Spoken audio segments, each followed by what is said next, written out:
I was the guy who believed in happy endings.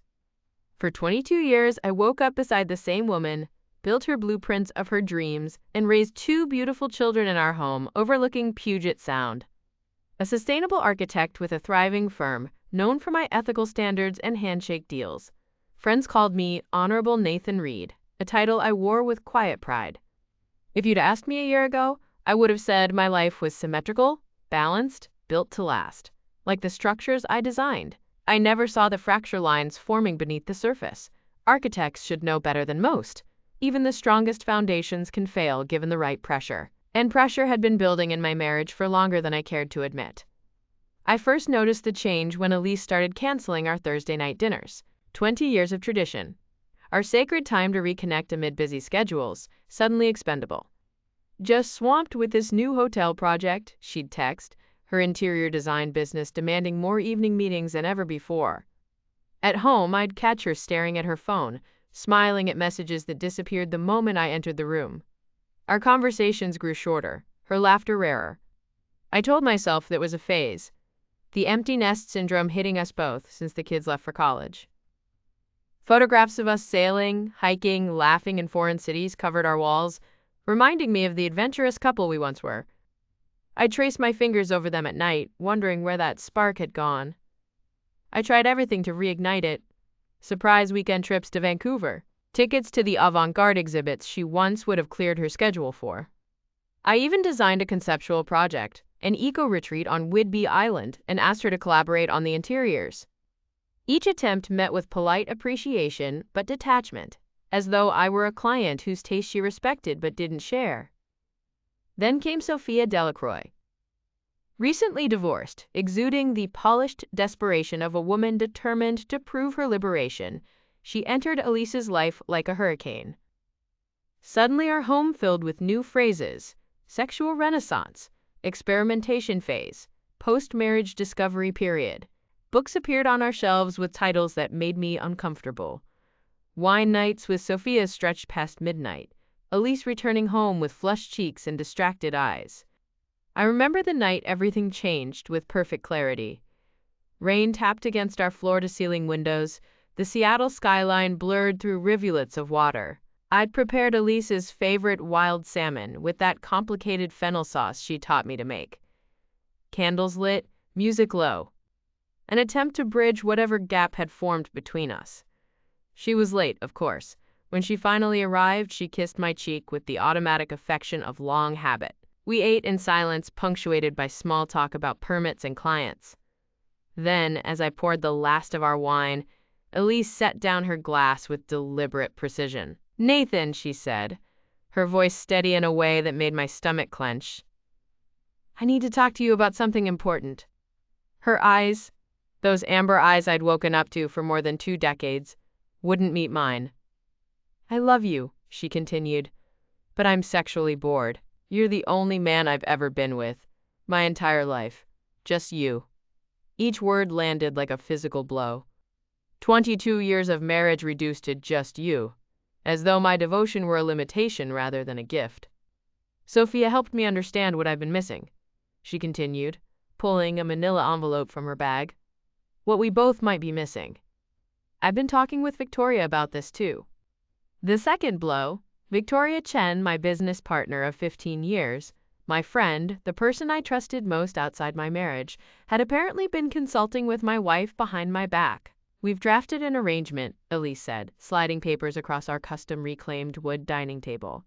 "An open marriage contract. We each get freedom to explore, with clear boundaries, no emotional attachments, nothing that threatens our primary relationship."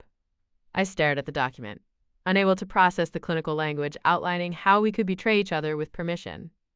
My hands didn't feel like my own as I flipped through pages of legal jargon, rules for extramarital encounters, guidelines for discretion. My own friend had helped write this.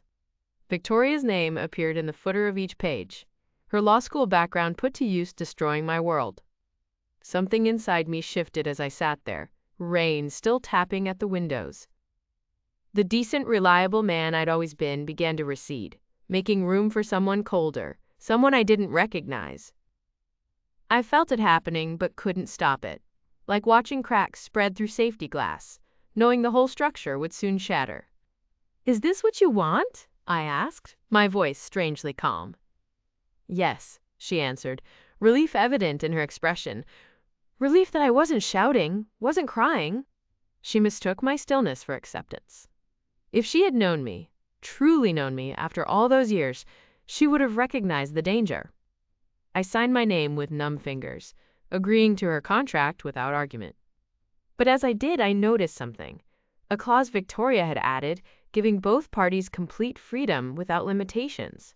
No boundaries, no rules. Just mutual consent to betray each other however we wished.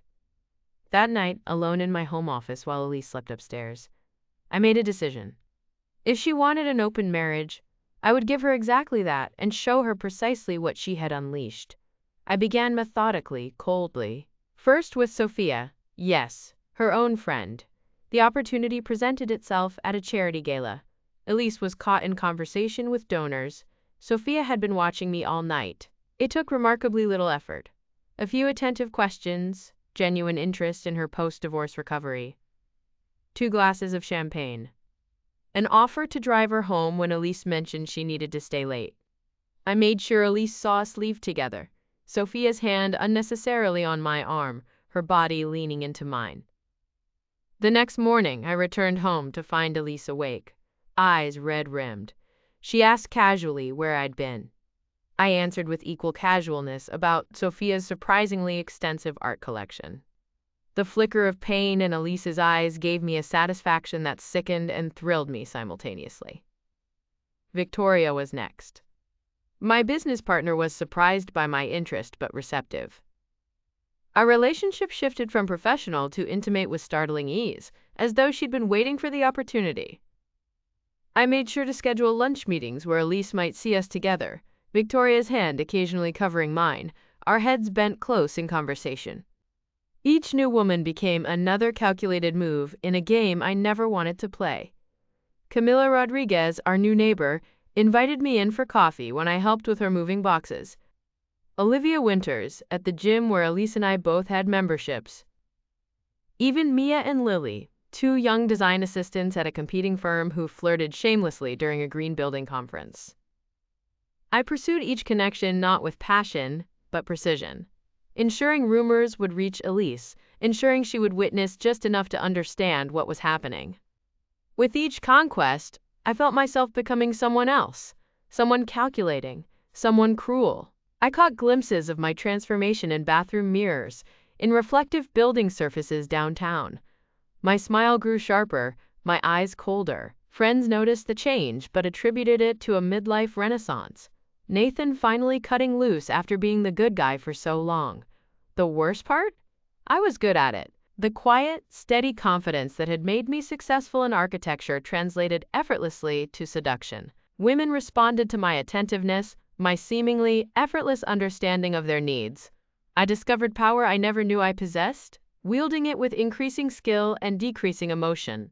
Have you ever changed yourself to get back at someone who hurt you? What did it cost you? Comment below with your experience.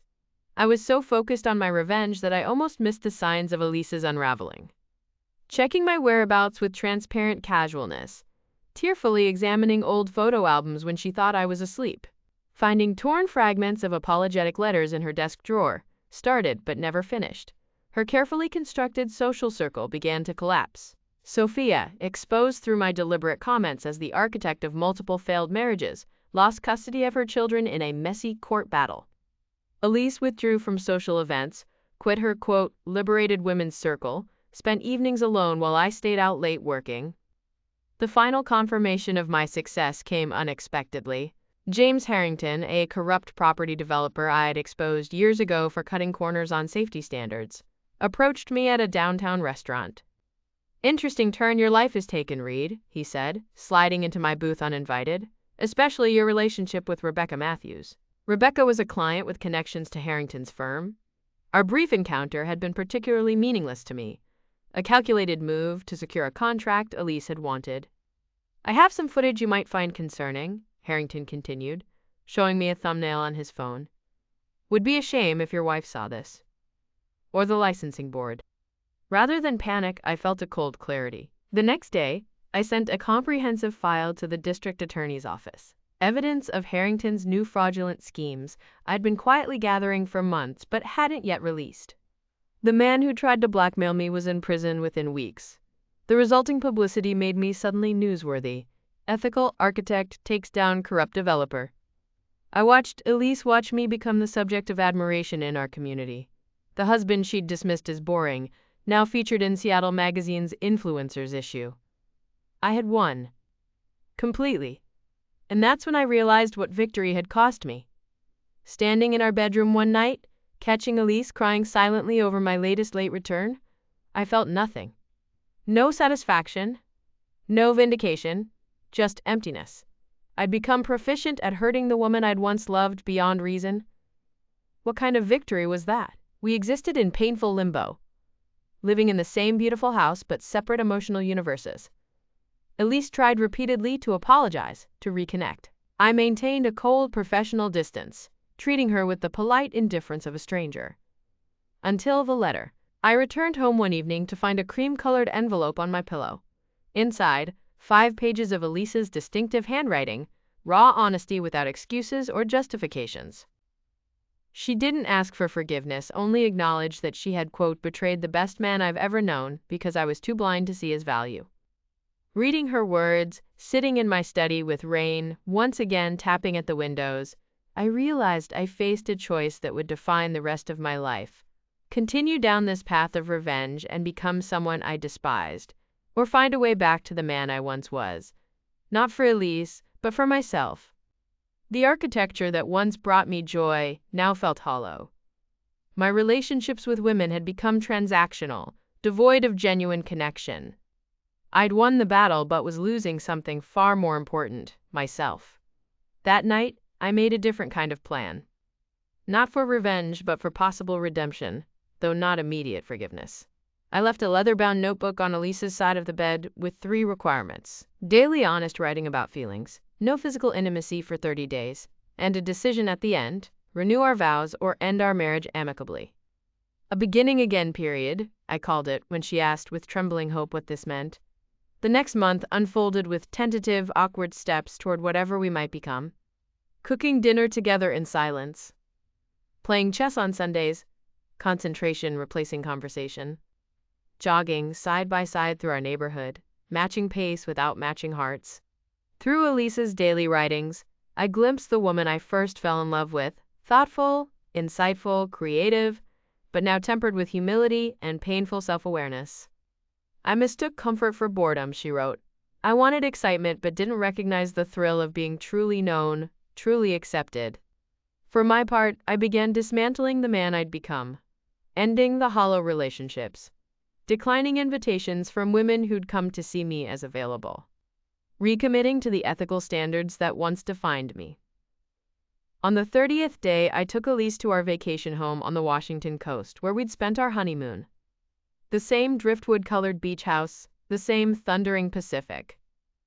There, as waves crashed outside our windows, I read her original letter aloud, making her hear her own words of regret. Then I presented a new contract, 1 page with a single clause.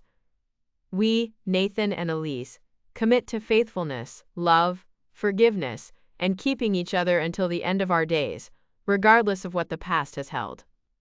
The final moment of clarity came at sunrise the next morning. Standing alone on the beach, I held a USB drive containing evidence of Elise's attempted affair, messages Victoria had forwarded to me months ago that I'd never been able to bring myself to view. Without looking at its contents, I walked into the waves and let the ocean take it. I understood then that true strength isn't found in revenge, but in the courage to forgive without forgetting, to set clear boundaries while offering genuine second chances. I haven't fully forgiven Elise. Perhaps complete forgiveness isn't possible after such betrayal, but I've chosen to love her more than I hold onto my anger, a choice I must make every day, sometimes every hour. Our marriage isn't perfect, but it's honest now in a way it never was before. The painful journey stripped away pretense, leaving something more authentic and resilient in its place. We redesigned our relationship from the foundation up, identifying the weak points, reinforcing the structures that matter most. As an architect, I know that sometimes the strongest buildings are those that have been damaged, repaired with knowledge of where the failures occurred. What's your take on forgiveness after betrayal? Is it weakness or strength? Share your thoughts in the comments, and don't forget to subscribe to Leave It Daily for more powerful stories of relationships tested by betrayal. When people ask how we're doing now, I tell them we're under construction, not finished, not perfect, but intentionally building something that might last. The contract sits in our safe, not because we need legal boundaries anymore, but as a reminder of what we almost lost and what we're fighting to preserve. Sometimes at night, I still wake up wondering if I made the right choice. In those moments, I remind myself that the decent man I almost lost is the one I always wanted to be, the one my children respect, the one I see in the mirror each morning. And ultimately, that's the victory that matters. Not destroying someone who hurt me, but preserving myself in spite of the pain. The rain still taps against our windows in Seattle, but now it sounds less like warning and more like applause. Gentle affirmation of two imperfect people choosing each other again, one difficult day at a time. If this story resonated with you, I'd love to hear your experiences with rebuilding trust. Has someone earned back your faith after breaking it? Drop a comment below and join our community of storytellers, working through life's most profound challenges.